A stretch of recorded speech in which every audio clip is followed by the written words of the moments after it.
Lấyនេះខ្ញុំចូលមកនិយាយអំពីពហិការទំនិញថៃដែលមូលហេតុដែលមកពីមានខ្មែរមួយចំនួនត្រូវការឈប់ទិញទំនិញថៃដោយសារច្បាំងគ្នាតាមព្រំដែនទំនាស់ផ្នែកពាណិជ្ជកម្មនិងចំនួននយោបាយណានេះគឺជាការដែលធ្វើពហិការនៅស្រុកអាមេរិកនេះមានខ្មែរយើងគ្រប់គ្រងផលិតផលខ្មែរហើយមិនទិញអង្ករពីថៃយកទៅស៊ីទេគឺទិញអង្ករខ្មែរបើលក់មិនលក់បើគេលក់អស់ក៏មិនព្រមទិញដែរនៅពេលដែលខ្មែរភាគច្រើនសឹងទាំងអស់ហើយនៅស្រុកអាមេរិកនេះស៊ីតែអង្ករថៃទេតែដល់ឥឡូវនេះក៏ចាប់ផ្ដើមគ្រប់គ្រងផលិតផលអង្ករខ្មែរឥឡូវខ្ញុំនិយាយពីក្រៅប្រទេសសិនជាពិសេសប្រទេសអាមេរិកតើការដែលខ្មែរអាមេរិកចាប់ផ្ដើមលើកតម្កើងអង្ករខ្មែរហើយមិនទិញអង្ករថៃយកទៅស៊ីទេតើរឿងនេះល្អទេចម្លើយឆ្លើយថាល្អយ៉ាងម៉េចណា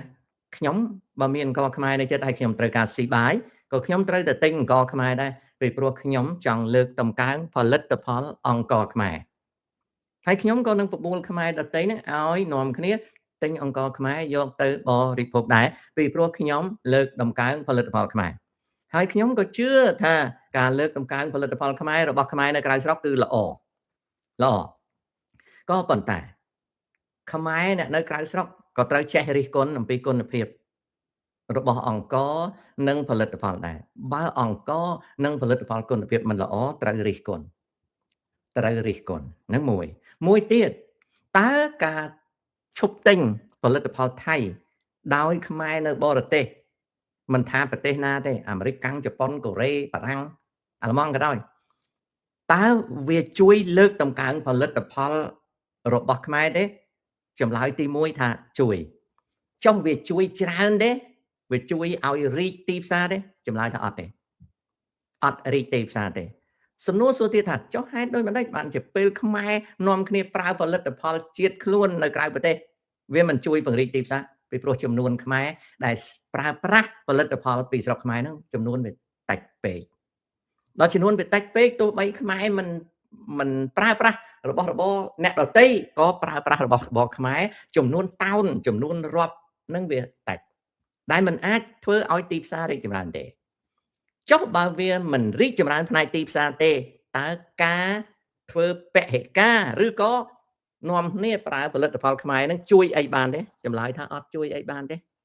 គ្រាន់តែបានចំអែតអារម្មណ៍ទេវាអត់មានជួយសេដ្ឋកិច្ចជាតិបានទេពីព្រោះចំនួនខ្មែរនៅក្រៅស្រុកវាតិចអញ្ចឹងទោះបី 100% ប្រើអង្ករខ្មែរក៏វាមិនជួយតម្លើងអង្ករខ្មែរបានរាប់រយតោនរាប់ពាន់តោនទេវាមិនងាយទេមិនត្រឹមតែប៉ុណ្្នឹងទេណាមិនត្រឹមតែប៉ុណ្្នឹងទេវាអត់អាចធ្វើឲ្យអ្នកដទៃនឹងស្គាល់អង្ករខ្មែរដោយសារតែខ្មែរនៅបរទេស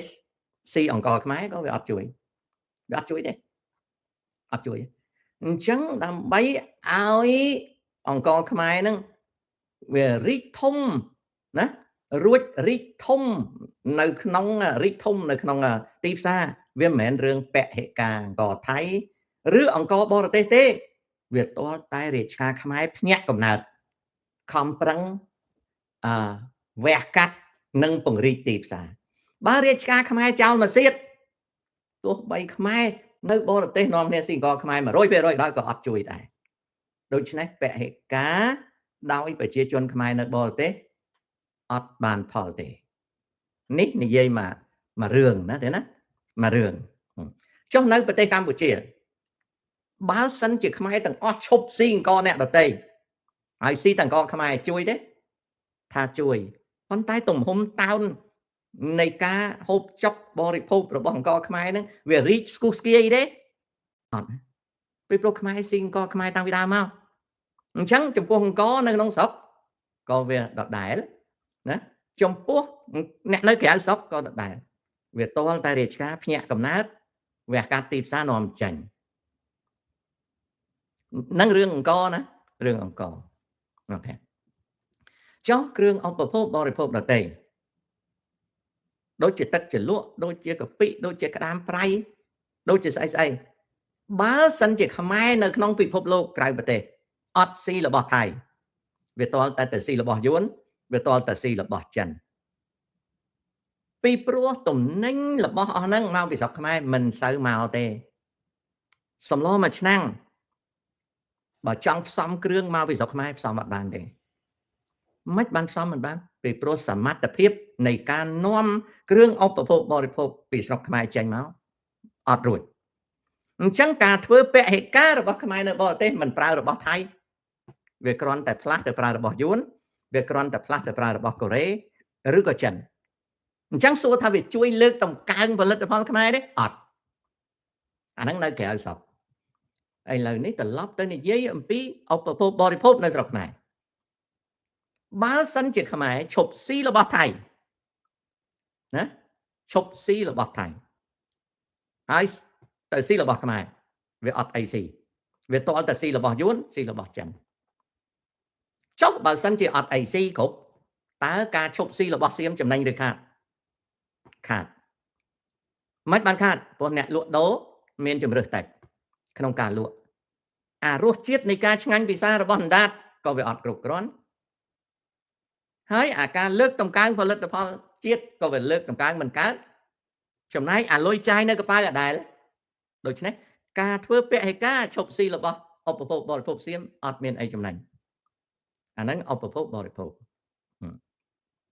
ចុះនិយាយពីរបស់ប្រើប្រាស់នៅក្នុងផ្ទះណារបស់ប្រើប្រាស់ក្នុងផ្ទះរបស់ប្រើប្រាស់នៅក្នុងផ្ទះអាចឈប់ប្រើរបស់ផលិតនៅថៃណាអាចឈប់ប្រើបានតែត្រូវប្រើរបស់ផលិតនៅយួនត្រូវប្រើរបស់ផលិតនៅចិនតែចំនួនហ្នឹងវាតិចទេអញ្ចឹងបើសិនណាជាឈប់ប្រើរបស់ប្រើប្រាស់ថៃក៏ខាតតិចទេចុះខ្មែរចំណេញទេអត់ចំណេញទេនៅដដែលព្រោះទៅទិញយួនទិញចិនដដែលណាហើយចុះបើសិនជាសរុបទៅវិញនៅពេលដែលធ្វើពហិការលើថៃតើវាចំណេញទេចម្លើយឆ្លើយថាសរុបមកខាតត្រង់ណាខាតត្រង់ថាកាលណាខ្មែរមិនទិញរបស់ថៃក៏មិនទិញរបស់ខ្មែរហើយចុះសម្ដេចហ៊ុនសែនថាយើងទិញគេ 5,000 លានគេទិញយើងតែ 1,000 លានទេអញ្ចឹងយើងកុំទិញគេ 5,000 លានគេក៏ឈប់ទិញយើង 1,500 លានឬ 1,700 លានអញ្ចឹងបើគិតពីចំនួន 5,000 លានទៅ 1,700 លានខ្មែរដូចជាលយប៉ុន្តែសួរថាមិនបានទៅជាខ្មែរខាតពីព្រោះខ្មែរមិនទិញពីថៃខ្មែរទៅទិញអ្នកដទៃដដែលចំណាយរបស់ខ្មែរដែលសៀមវាទិញយកទៅ 1,700 លានវាឈប់ទិញអញ្ចឹងខ្មែរខាតលុយ 1,700 លានអាហ្នឹងហើយហៅខាតចុះហេតុដូចម្ដេចបានជាអ្នកធ្វើពហិការអត់យល់មកពីអត់ចេះគិតណាអត់យល់អត់ចេះគិតអូខេឥឡូវនេះសេវាកម្មវិញម្ដងសេវាកម្ម Digital សេវាកម្មធនាគារសេវាកម្មទេសចរបើសិនណាជាខ្មែរមិនទៅលេងស្រុកសៀមណាសៀមធ្លាក់ទេសចរតិចទេប៉ុន្តែបើសៀមវាមិនមកលេងស្រុកខ្មែរវាផ្ដាច់ជើងយន្តហោះទេសចរខ្មែរវាខាតជាងខ្មែរមិនទៅលេងស្រុកសៀមហើយខាតមួយទៀតគឺខ្មែរអត់បានទៅកន្លែងសបាយទេពេលព្រោះនៅស្រុកខ្មែរអត់មានអីលេងសបាយទេដែលឃើញទេខាតទាំងបញ្ញាទៀតអញ្ចឹងបើខ្មែរនាំគ្នាឈប់ទៅទស្សនៈទៅទេសចរស្រុកសៀមក៏វាឈប់ទេសចរស្រុកខ្មែរប៉ុន្តែខ្មែរខាតច្រើនជាងសៀមពីព្រោះកាលណាវាបិទទេសចរវាក៏បិទជើងយន្តហោះបន្តបើវាបិទជើងយន្តហោះបន្តវាធ្វើឲ្យប៉ះពាល់ចរន្តយន្តហោះឆ្លងតំបន់ណាវានេះហើយគឺជារបៀបដែលខ្ញុំមើលឃើញខ្ញុំនិយាយតែប៉ុណ្្នឹងសិនទេតើធ្វើដូចម្ដេចរឿងពហិការមិនគួរធ្វើទេរឿងដែលគួរធ្វើគឺខ្មែរត្រូវពង្រឹងផលិតផលខ្លួន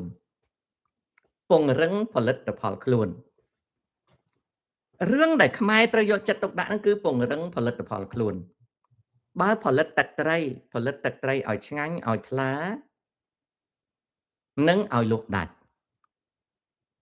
ហើយឲ្យទឹកត្រីហ្នឹងមកលក់នៅបរទេសបានបើផលិតស្រូវកុំឲ្យស្រូវចុះថោកឲ្យលក់ដាច់រឿងពហិការមិនមានប្រយោជន៍ទេនៅពេលដែលកម្លាំងផលិតហើយនឹងកម្លាំងទីផ្សារយើងទៀតកាលណាកម្លាំងផលិតនិងកម្លាំងទីផ្សារយើងទៀតយើងមិនអាចបានជោគជ័យទេ យើងសួរខ្លួនយើងរាប់មើលឧទាហរណ៍ថាយើងមាន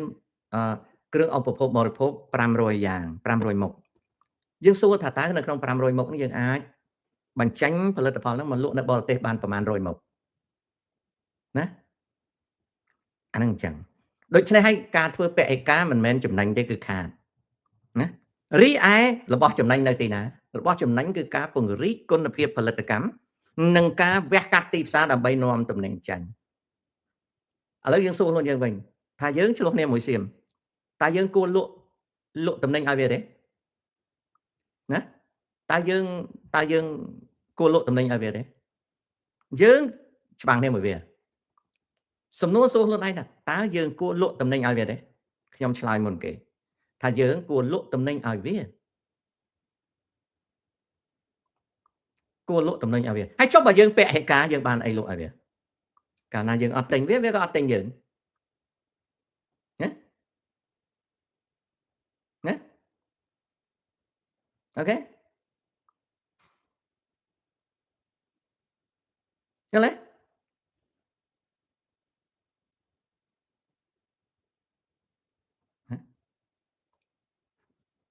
ឧទាហរណ៍ដែលយើងនាំចូលពីសៀមមក5000លានហើយសៀមវាទិញយើង1700លាននៅពេលដែលយើងឈប់ទិញវា5000លានតើយើងនៅចាយ5000លានទេឆ្លើយមើលបងប្អូនសាក់ឆ្លើយមើលយើងនាំចូលពីថៃ5000លានឧបមាទេណាឧទាហរណ៍ណាយើងនាំចូលពីថៃ5000លានចុះបើយើងឈប់នាំចូលពីថៃ5000លានតើយើងនៅចាយ5000លានទេ Yes or no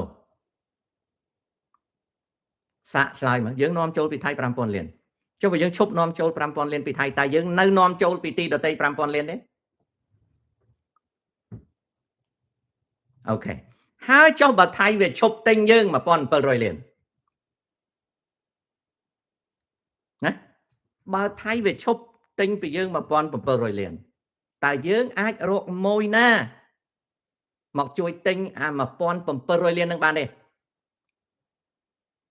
បើថៃវាឈប់ទិញពីយើង1700លានតែយើងអាចផ្ទេរអាផលិតផល1700លានទៅលក់ឲ្យអ្នកដទៃបានងាយទេ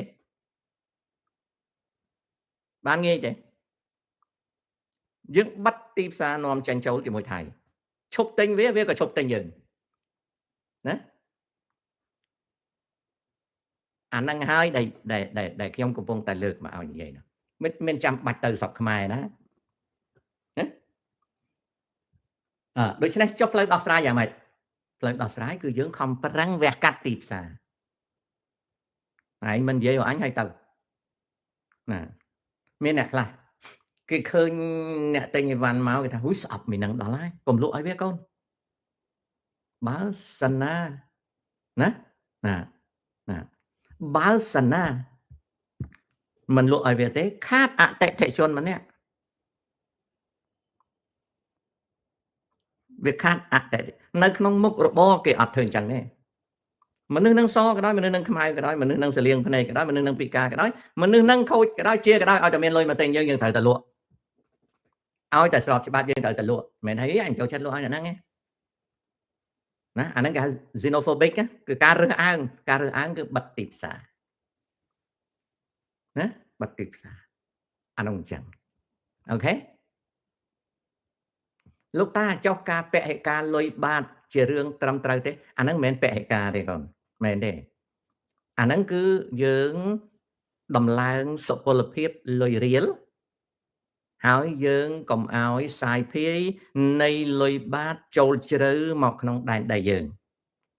អាហ្នឹងមិនមែនពហិការណាកូនមិនមែនពហិការណាតែបើសិនធនាគារជាតិកម្ពុជាថាចាប់ពីថ្ងៃនេះតទៅធនាគារជាតិនៃកម្ពុជាអត់ដូរប្រាក់បាតទេណាអត់ដូរប្រាក់បាតទេសួរថាថៃវាឈប់ដូរប្រាក់រៀលទេវាដូរវាអត់ឈប់ទេអើចុយថៃចាញ់អញដែរនេះអញធនាគារឈប់ដូរយកបាតទេមិនដូរយកបាតយកទៅវាដូរយកលុយរៀលដើម្បីយកទៅលក់បថោកយើងណាវានៅតែដូរអញ្ចឹងប៉ុន្តែវាបថោកវាថាណាអាលុយហ្នឹងឆ្លងរវាងថៃកម្ពុជាអត់បានទេណាអញ្ចឹងប្រទេសចិនវាថាអូលុយរៀលចុះថោកវៀតណាមរៀលចុះថោកហើយសួរថាម៉េចបានរៀលចុះថោកពីព្រោះចាយនៅថៃអត់បានអញ្ចឹងចាយនៅថៃបានចាយបានតែមួយចំហៀងចាយបានហៀងអាកដាស់រូបបាយបានចុះថោក ចុះថាឯងមិនព្រមយកលុយបាត់វាអត់អីទេពីព្រោះទីផ្សារឯងមានតែប៉ុណ្ណឹងណាទីផ្សារគេធំជាងអញ្ចឹងគេនៅយកលុយរៀលតែគេផាច់លុយរៀលឲ្យថោកដើម្បីអីដើម្បីឲ្យការនាំចេញរបស់យើងពិបាកស្មានតែគេអត់មានរបៀបចុះបើប្រើទាំងសងខាងគេនៅផាច់លុយយើងឲ្យថោកប៉ុន្តែយើងនៅមានព្រៀបផាច់លុយគេវិញមានណាចាប់អារម្មណ៍ពីរឿង currency ហ្នឹងទេអត់ទេអញ្ចឹងគេអត់ពហិការលុយទេកូនដូចស្រុកចិនអញ្ចឹងណាដូចស្រុកចិនអញ្ចឹងស្រុកចិននៅស្រុកចិនវាអត់ឲ្យដុល្លារចរាចរណ៍ទេប៉ុន្តែវាត្រង់យកដុល្លារជានិច្ចស្រុកយួនណាមិនត្រឹមត្រង់យកដុល្លារទេមកចិញ្ជាត់ដុល្លារពីស្រុកយើងទៀតពីព្រោះគេត្រូវការដូច្នេះហើយរឿងលុយគេអត់ពហិការទេណាទោះបីមិនធ្វើចំនួនជាមួយគ្នាក៏គេអាចយកបានដែរគេអាចយកបានពីព្រោះឲ្យតែលុយយើងហ្នឹងវាចាយបានក្នុងទីផ្សារអន្តរជាតិតែបើចាយតិចគេបថោកលុយយើងចោលទៅប៉ុណ្្នឹងឯងណាគេបថោកលុយយើងចោលទៅកាលណាយើងមានក្រដាសប្រាក់ចាយយើងចង់ចាយឲ្យបានច្រើនប្រទេសដូច្នេះគេមិនដែលយកគំនិតពហិការក្រដាសប្រាក់ទេណាអូខេហើយចុះអានេះឃើញលុយសៀមឲ្យជន់ជើងសៀមវាយបែកក្បាលខ្ញុំឃើញតែញយគេចាប់វាយហើយបើសៀមជន់លុយខ្មែរណាទៅចាប់សៀមវាយខ្មែរមិនដែលឲ្យតម្លៃស្ដាច់ខ្លួនឯងផង